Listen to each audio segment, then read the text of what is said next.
ہر گزرتے دن کے ساتھ یہ دھرنا پاکستان کی قوم کی امیدوں کا مرکز بنتا جا رہا ہے، اور ساتھ ساتھ اس سسٹم اور اس نظام کے چلانے والے وہ لوگ کہ جو غریبوں کا استحصال کرتے ہیں، جو عوام کا خون نچوڑتے ہیں، ان سب لوگوں پر ایک ہیبت طاری ہوتی چلی جا رہی ہے۔ اور آپ کو میں مبارکباد پیش کرتا ہوں کہ ایک حکومت کی طرف سے جو کمیٹی قائم کی گئی تھی، جب اس نے جماعت اسلامی کی کمیٹی کے ساتھ مذاکرات کیے تو لاجواب ہو گئی۔ پھر انہوں نے کہا کہ ٹیکنیکل لوگوں کے ساتھ مذاکرات کریں گے، تو ٹیکنیکل لوگ بھی لے آئے۔ ہماری کمیٹی نے اس کے سامنے بھی پوری قوم کا مقدمہ پیش کیا، وہ سوال کرتے رہے، ہمارے ممبران جواب دیتے رہے، پھر لاجواب ہوئے اور انہوں نے کہا کہ ہم پھر ذرا اور مشورہ کر کے آئیں گے۔ پھر یہ کمیٹی لاپتہ ہو گئی تھی، تلاش گمشدہ کا اشتہار بن گئی تھی، اور یہ سمجھ رہے تھے کہ اب یہ لوگ تھک جائیں گے، پریشان ہو جائیں گے، اتنے دن تک گرمی میں، حبس میں، برسات میں، دھوپ میں کیسے بیٹھ سکیں گے۔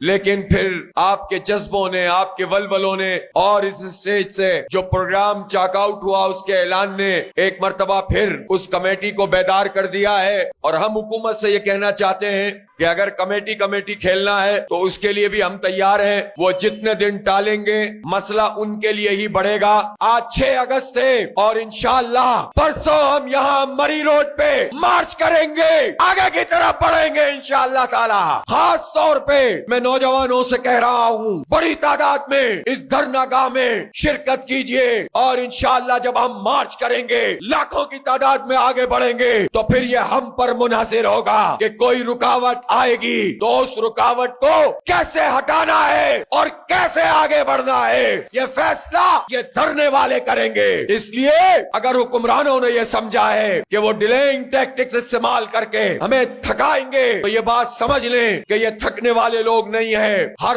دن ان کے جذبوں، ان کی امنگوں اور ان کی انرجی میں اضافہ کرنے کا سبب بن رہا ہے۔ اور پہلے تو شروع میں ہماری مائیں بہنیں بہت تھوڑی تعداد میں تھی، اور پھر اس کے بعد ہم نے دیکھا کہ ایک بہت بڑا دھرنا صرف ہماری بہنوں اور ماؤں نے یہاں پر دیا تھا، سر ہی سر نظر آ رہے تھے، اور اس کے باوجود اب روز بڑی تعداد میں ہماری مائیں بہنیں یہاں پر موجود ہیں، یہ اپنے بچوں کے ساتھ شرکت کرتی ہیں اور اس بات کا اعلان کرتی ہیں کہ ہم اپنے ان بچوں کے روشن مستقبل کے لیے اپنا وقت یہاں پر لگا رہے ہیں اور پوری قوم کی ترجمانی کر رہے ہیں۔ اس لیے 8 تاریخ کو مارچ کریں گے، اور پھر اس کے بعد یہ سارے جو میں نے اعلانات کیے ہیں وہ سب کچھ بھی کریں گے۔ اس وقت تاجروں سے ہماری مشاورت جاری ہے، اور مشاورت کے بعد انشاءاللہ تاریخی ملکی ہڑتال بھی ہم اناؤنس کریں گے۔ پورا پاکستان اس پر لبیک کہے گا، یکجان ہو جائے گا، اور پھر معاملہ یہاں تک ختم نہیں ہوگا، شاہراہوں کے اوپر بیٹھیں گے، پورے پاکستان میں بیٹھیں گے،